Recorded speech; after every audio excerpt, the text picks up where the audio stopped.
So I will actually give the next presentation. It is a little bit odd to have a LINX staff member do a membership talk, but unfortunately, Kieran from Freethought couldn't be here today, and he brought the topic to me a few weeks back, maybe a few months back, and we agreed. We thought this was quite an important topic and quite interesting for the membership. So I agreed to give a presentation on his behalf. Before I start, I think we want to make clear that we're not trying to accuse any of the network I'm about to mention for anything. This is a statement of facts and a question of what could be done or should be done. I don't really have any strong preferences in this, by the way, as LINX staff. I have some observations I'll share with you afterwards, but we'll go through this. And I think this talk might wake you up a little bit, hopefully. The LINX MOU, clause 4.4, under member obligations, states that a LINX member will confirm a receipt of a peering request made to the email address as specified within 2 working days of the request. Autoresponders are fine, and failure to comply with this is a material breach of the MOU. That's just to set the stage of you, and I guess the ones you're looking down your screens are frantically going through your peering folders. At least you should. So does this clause actually work? So Freethought sent out 111 peering requests to LINX members. 47% of those peering requests breached the MOU. So this is quite a large subset, right? This is not a small sample size. This means that 47% of LINX members are in breach of the MOU, in material breach of the MOU, by the way. The longest they had to wait for a human reply was 644 days. It's a little bit more than 2. And the average wait was 51. Out of the peering request made, 52% was actually agreed to peer and 15% refused, which is quite interesting. And the reminder still hasn't replied. So what does that mean then? It means that the longest wait time is 825 days and counting. That particular network has been bought twice since the initial peering request. Just give you an idea what we're talking about. There's different variations of this. One large content network agreed to peer, and they waited 3 weeks to bring up the sessions, and then 3 months later there's still no prefixes being sent. And, well, you can read the other feedback on this. Another variation of this is the form-based peering. Some large networks require you to use forms to establish the peering sessions, except that filling in the forms doesn't actually do anything. But, you know, there we are. So, some thoughts about Kieran's data. The first question is this a pattern? No. This applies to small networks, large networks, access networks, content networks. You're all equally bad. You are all equally bad. Question is, of course, arises, why don't LINX do their job and just terminate these members who are in breach of the MOU? We could, but there wouldn't be very many left to peer with. And it kind of would devalue the value of LINX if we took out 47% of the membership. So that is a little bit of an issue, right? So what Kieran really asked and what he came to me with, and we discussed this in the LINX SMT, was what does this actually mean? Well, it's pretty clear that the MOU isn't really working. I can add from the LINX staff side is that we do occasionally get pointed to this by members, and we try to contact the members in question. Most of the time we get a response because of if we contact them.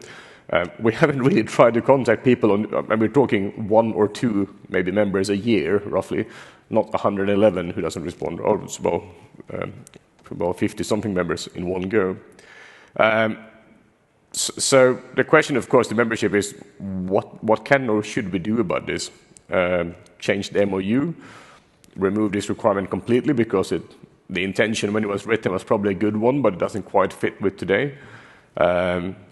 Change the timeout to 800-900 days, maybe, I don't know. any other options that could work on this. And that sort of was where we left this with. This is more to highlight a problem. Before you all come running to me saying that this should be our job to just go chase all these people up, that is an enormous task. You guys are not the most responsive people, I'm afraid. We do love you, though. But so that's sort of the summary of this, and we would be interested to hear any form of feedback on it. Oh, we got one. That is from those of you who are not busy responding to the emails. Thomas, Exa Networks. 10 years ago, I would have said it took us 1 day. Now I don't even know if I'm not one of the 47%. I appear with what I want already. There is a root server for everyone else. I think that rule is historical, probably need reviewing.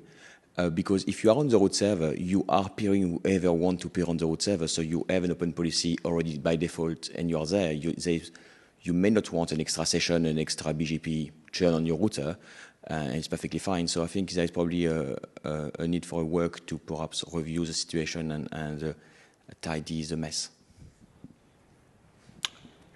Oh, there's one question over here. It's Ronan.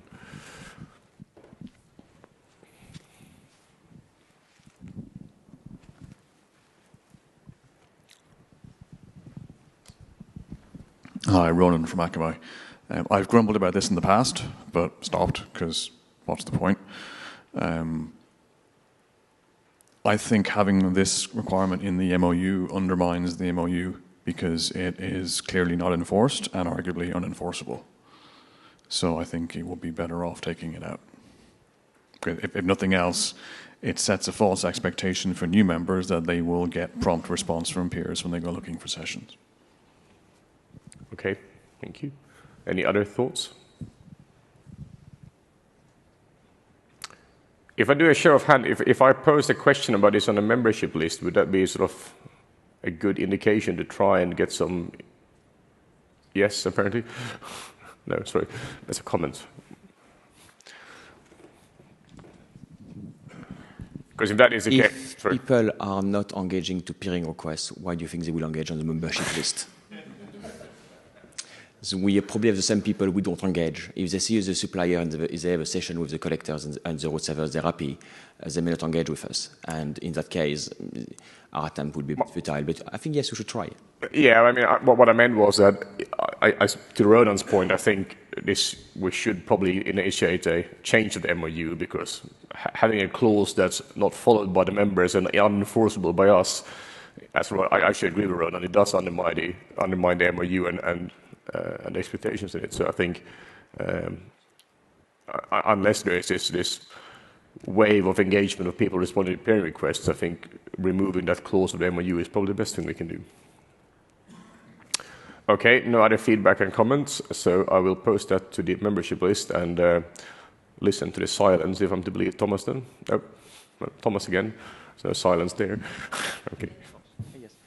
Hi, my name is Kurtis. I would like you to raise your hand if you think it should be removed. How many want it removed? Hi, now okay. Raise your hand now if you think it should be kept. It's two hands. I couldn't quite hear what Rob said. Thank but you. I think we need to have something in the MOU about people being responsible about contact, but I think the people they need to be responsible about contacting is LINX, not necessarily other peers. So I don't think 2 days is, in the current climate, necessary for getting an answer to a peering request. Half the time that we've sent them out over the years, we've got autoresponders and never heard anything since. It's within the spirit of the MOU, but it's of no use whatsoever.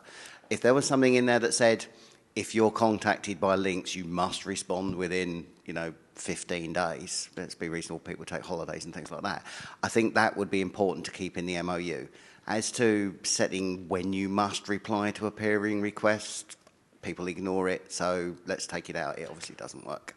Yeah, that's actually a very good, I didn't say this, and I can't remember the exact wording, so I'm looking at Howard, but there is actually another clause that says that the members are obliged to respond to communication from LINX. That's not tied to the peering requests. That's a different one. There's a hand over there at the back.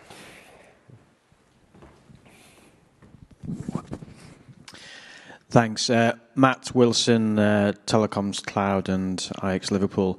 I can see this from both sides, Kurtis. I think as a young network that's joined and tried to peer with people, and quite a lot of people don't want to peer with you, it starts to undermine the reason why you joined LINX in the first place, when those networks just simply don't respond or don't connect. And I've also spoken to some younger members, as in new companies who joined LINX, that have joined and said, well, what is the point in joining because nobody pays with me?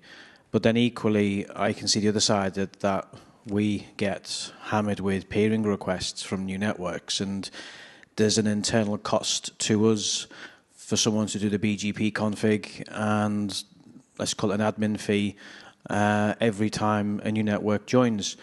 Perhaps it's the system that needs correcting. It's not the fact that these requests come from left field, and it's more a business needs to focus its resources on what it does best. And I'm definitely torn and in the middle of this. Is that as a new network, I found it very hard to peer, and the ones not everybody's on the root servers, but equally you've got to be able to pay to get along and to make your connection and your membership fee to LINX worthwhile. So all I'm saying is I can see it from both sides, and I think if anything, maybe the system's broken and it needs a modern look at it. I don't know if automation is the key, or is it policy based? Who knows? On that note, I mean, the interesting thing is, of course, actually in the email to me to Kieran, and he actually wanted me to highlight it, and I forgot to say this, is that once people do respond, they actually are generally quite in favor of peering. As you saw, there's only 15% who said no. So I think people generally do want to peer. It's just, I think you have a point there that the administrative overhead is quite high. The route servers, of course, will help you with that, but also not all networks can use the route servers because of technical limitations. So I think Mike was next. So I think there's two different topics here. One is about being responsive, and one is about agreeing to peer. And we should make sure to separate those topics. Forcing people to peer or forcing people to connect to the root servers would not be acceptable for some networks who are members of LINX, or who could potentially be members of LINX. It does work for others, but Matt, I appreciate your concern for new members looking to join. If they join and peer with the root server, they do pick up a good number of peers straight away with one connection. Don't need to email anyone, don't need to spend anyone's time. And for the rest, it should always be the operator's choice whether they peer with other networks or not.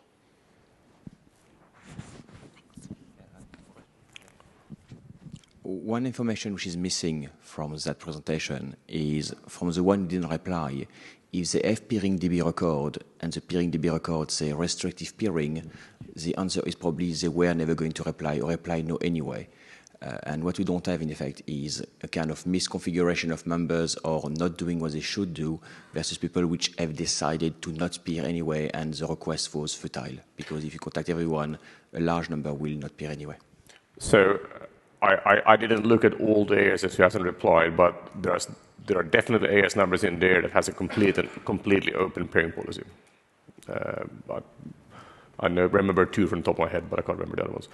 I think Matt was next, and then Rob. Yeah, just to reply to Mike there, an experience I had when I first joined was knowing quite little about LINX and the joining procedure. We actually joined for a specific reason, to peer with, let's say, one or two networks, and were very disappointed to find out that they didn't actually want to peer once we joined. And it undermined our reason to join in the early days. Now, admittedly, we've stuck with it anyway, and we still haven't paid with them. In fact, we've instead found another solution. But we were equally disappointed to find out, and that wasn't made clear from the outset when you join LINX, that perhaps wrongly, we'd assumed that when you join LINX, and the joining procedure that people would actually want to peer with you, and you tick a lot of boxes in your mind. The fact that by peering, or at least by joining, that you will be able to peer with those people, when in fact for us in those early days it was actually a waste of time, sadly. So I can see that there is a balance to be had here, but that this was a business reason as much as a technical reason to actually do so. I mean, I know that, I mean, I've sat in on these meetings, and we do tell people today quite well exactly how this works. I want to point out one thing, though, in this, the expectation setting is something that's changed, of course, in recent years, is that we have the modern version of PeeringDB and now the IXF database, where people's peering policies are very well declared. So you have much more tools today to analyze your own traffic flows. I mean, this is to Mike's point about the separation of who wants to peer and being responsive. On the who wants to peer side, I think that is much more transparent today than it was 2-3 years ago, or even 20 years ago when I started doing this. There was no transparency at all, right? And today, people are very, very active in publishing this, and you can actually have peering policies, and I think that is easier for people to do today. On the joining, the LINX team tends to tell prospects that they can go to the PeeringDB or to other databases and verify people's peering policies that they're interested in. We have also today the net flows and S-flow tools. People can analyze their own traffic flows. So I think you're right. There used to be a time where this was much more opaque and hard to see, but I think that has changed quite a bit today from what it used to be. Can I just say it'd be nice to be able to see the gap between the networks who peer on the root servers, which is obviously quite a lot, versus the ones who don't, and especially the most important networks that people want to get to. Without naming any names, there are networks who simply aren't on the root servers, don't want to be on the root servers, but equally they also refuse to peer at the same time. And you don't really find that out until you've joined and invested thousands of pounds. So I'm just making that point, really. Yeah, I mean, that's true. And I think today on the membership list, we actually flag who peers at the route server not, so you can see that easier. You can get that.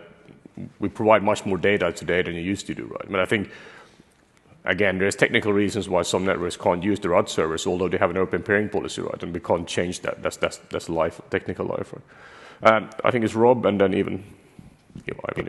Yeah, I mean, you can't really sort of get mega granular with the idea of an open peering policy, because there's open, but we want to see some traffic. Is that really restricting things? So putting that aside. But I mean, we had a presentation earlier from 4788, which was also a request for peering. Could we not have, I hate to say a peering forum where we could talk to each other, but could we not have some sort of bulletin board thing at LINX where people, nail their presentation like Telecom Malaysia's was earlier up, that says, we want peers, and have it central instead of all this email backwards and forwards and networks that aren't ever going to send any traffic from A to B, mass mailing the lists and mailing each other and moaning about the MOUs and things like that. Can we not just have some central place where we can say we do want peers, and when somebody joins, they can go and get a list of people who want peers? On that note, I mean, I'm going to do another show of hands, because at the right meeting, a few networks approached me and asked for links to, on the Monday morning before LINX starts, as a suggestion, to actually hold a number of peering tables and a small peering session for networks, and maybe even the meeting maker session, if that's possible. How many people here would think that would be valuable? Wasn't overwhelming, but it wasn't exactly negative either. I mean, maybe that's something we should try next time and see if we can do that. Well, next time we won't be in London, but maybe the following 2 meetings, see if we can do that and see if that gives you some of that. It's not exactly bulletin board, but at least you have a forum and a way to meet and get to know people that might address that a bit. And make that maybe open to prospects, to anyone who wants to join, to come and meet those networks. I'm now losing, so it's Ivan is next, and then I think it's Thomas, and then Rob. Anyway. When I started my current job, there was an approach from a peer asking us to peer, but the person I took over from had gone, so that didn't get responded to. That was followed up by LINX to prod us again, which I think is a good idea. Is that something that would sort of continue? So rather than rather than somebody mass mail everyone, for example, say to 300 people and then go, haven't got responses from 200 links, can you contact these 200? If it's a more sort of like 1, 2, 3 people that they mailed, didn't get response, would you follow up with the director? We do get those questions, and we do help them. Kat's going to hate me for saying this, but this is not a general service to all 800 members. No, I'm kidding. But no, we do that. If there are particular peers or networks that people want to get hold of, we do tend to put them in contact, and we do tend to contact them on their behalf and say, you have a very interesting peer here, and here's the reasoning, and we'll have a discussion. We do that. Okay, because some of it, so some of what I'm hearing about finding out who's open to peering, who's not, a lot of that is visible in PeeringDB. I don't remember offhand whether you can kind of filter it to say, okay, people on links only show me the open peers, etc. But I understand that's not for you. But that is kind of more visible and available. But sometimes, as you said, you don't get people responding, and there may not be a peering policy, so you may not know whether you match the peering policy, but you're just not getting a response. So, yeah. Thank you. Thank you. Thomas. Yeah, Curtis. Many networks which have been on the line for many years have forgotten what it is to set up. It was different 10 years ago when you joined than now. And perhaps there is some time could be spent by the organization to consider what new member when they join faces difficulties and what links could do to help. Because I'm sure if we speak to a few of them, they will have the same experience, and perhaps there is some obvious, I will say, pattern we can emerge and think we can be done to address them. We have actually started we have redone our survey for people who just joined to capture some of that information. Unfortunately, the response rate isn't great for new joiners, so we have a bit of a black hole. We are about to do some more interviews of people who just joined to understand their experience and drivers, and hopefully that will capture some of this, and we can then build on that interview material. So we are looking at it. I mean, it's a good idea. I completely agree with you, and we are doing some of that work to try and understand that better. So. I think Rob was next. Oh, he's done. Okay, Thomas. And as it seems that everyone complains about John's slots at the start of links, perhaps he could replace it a little bit? Sorry, I couldn't quite hear that. But. And if you are going to do some research and find something interesting, perhaps it would be a nice thing to cover in John's slot at the start of the meeting. Yeah, true. Could do that. Okay, with that, I think we're going to move on. Exactly. Thank you, Maury. Bless you.